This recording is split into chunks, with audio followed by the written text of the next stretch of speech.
Anvil Aerospace, one of my favorite ship manufacturers in Star Citizen.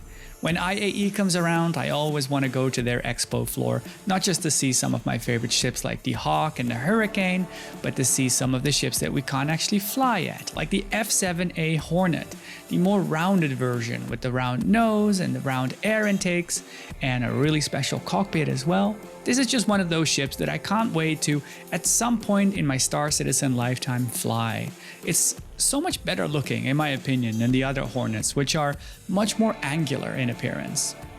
The other ship, of course, is the F8 Lightning. This one always kind of reminds me of an Apache, the nose at least. The cockpit interior as well looks kind of Apache-like, it's really nice. But on the outside, it is much more chunky looking. But anything with a chrome-plated hull like this gets a 1-up in my book. It's just one of those ships I'm really excited for. But I would still pick the F7A over this.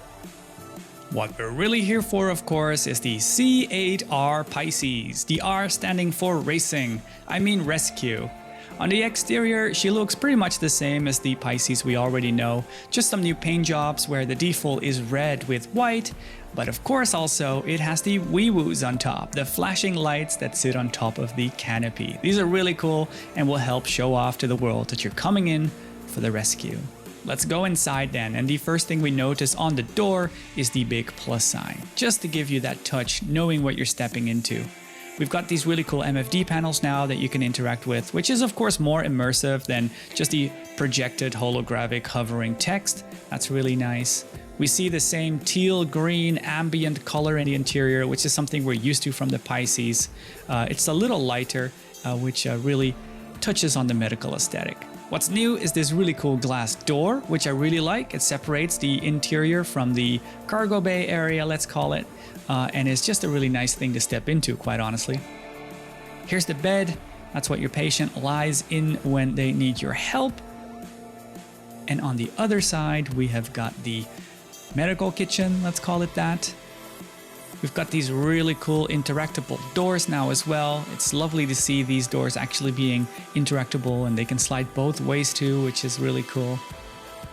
And when we look up, we've got these amazing cargo compartments, these overhead storage bins. You can interact with them, they open up and you will get access to storage, and then they retract again when you're done.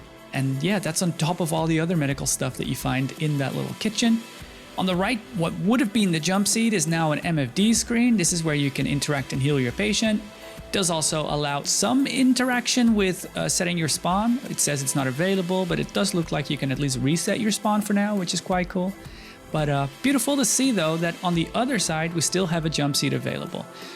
If you're doing this right, I think you're running a team of 2 when you're trying to rescue people, so it's good to know that you still have room to take a partner on board who can then ride shotgun, let's call it. Got this cool light overhead as well. I don't actually know if that works, but it is there. And if we get into the cockpit, we can have a look. There really isn't anything different. We find the same cockpit, the same layout, and still also most buttons not having any interactivity to them.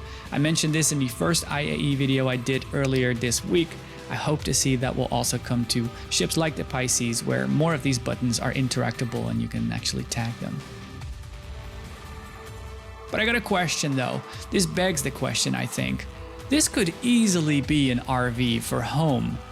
You got the bed there, which could be not a medical bed, but a normal bed. You've got the kitchen here, which could be modified into a real kitchen.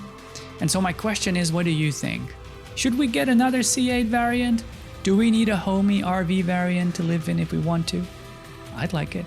What about you?